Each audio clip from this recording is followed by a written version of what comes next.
আসসালামু আলাইকুম। আপনাদেরকে আমি একটা আজকে জিনিস দেখাই। এই যে দেখেন, এটা কিন্তু আখাউড়া রেলওয়ে স্টেশনের মধ্যে একটি মাশাআল্লাহ কত সুন্দর কইরা দেখেন এই নামাজের জায়গাটা বানাইছে। এখানে কতটুকু সুবিধা।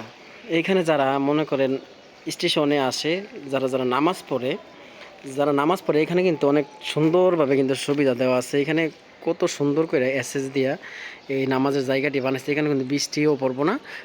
বর্তমানে কিন্তু অনেক রোদ বাহিরে দেখতে পাচ্ছেন, অনেক রোদ, কিন্তু এটার ভিতর কিন্তু রোদ নাই। চতুর্দিকে পর্দাও লাগানো আছে, মহিলারাও ইচ্ছা করলে নামাজ পড়তে পারবে। এখানে অনেক সুন্দরভাবে কিন্তু এসএস দিয়া এই নামাজের জায়গাটা করা হয়েছে। যারা মনে করেন দূরেতে আইসা এখানে অবস্থান করতেছে, এমন টাইমে নামাজের টাইম হয়ে গেছে, মসজিদেও যাওয়া লাগবে না। এমন আছে মসজিদ যাইলে যারা মনে করেন মনের মধ্যে যে আমি গাড়িটা পাই বা না পাই, এরকম ইয়েও থাকতে পারে, এজন্য আর কি এইখানে কিন্তু নামাজ পড়ে গাড়িতে উঠে যেতে পারে। এরকম একটা সুবিধা অনেক সুন্দরভাবে কিন্তু করা হয়েছে। কিছু দেখতে পাচ্ছেন, অনেক সুন্দর।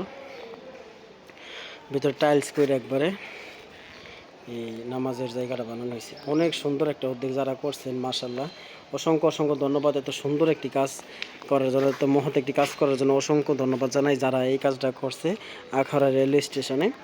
অনেক সুন্দরভাবে করছে কিন্তু, এই যে দেখতে পাচ্ছেন আমার পিছনে অনেক সুন্দরভাবে কিন্তু করছে, মাশাআল্লাহ অনেক সুন্দর একটি কাজ। আমার অনেক ভালো লাগছে যে এখানে নামাজের জায়গাটা এখানে করার জন্য আর কি অনেক সুন্দরভাবে এই জায়গাটার মধ্যে করা হয়েছে। এটা হচ্ছে 3 নাম্বার প্ল্যাটফর্ম, পশ্চিম পাশে আখাউড়া স্টেশনে ঢোকার পরে পশ্চিম পাশে 3 নাম্বার প্ল্যাটফর্মে এইটা কিন্তু আছে নামাজের জায়গাটা। যারা জানেন না হয়তো বা আমার ভিডিও দেখে জানবেন, এখানে অবশ্যই আসবেন। আখাউড়া রেলওয়ে জংশন প্ল্যাটফর্ম মসজিদ অনেক সুন্দর। 2025 সালে স্থাপনা ও উদ্যোগে ঐক্যবদ্ধ আখাউড়া। অসংখ্য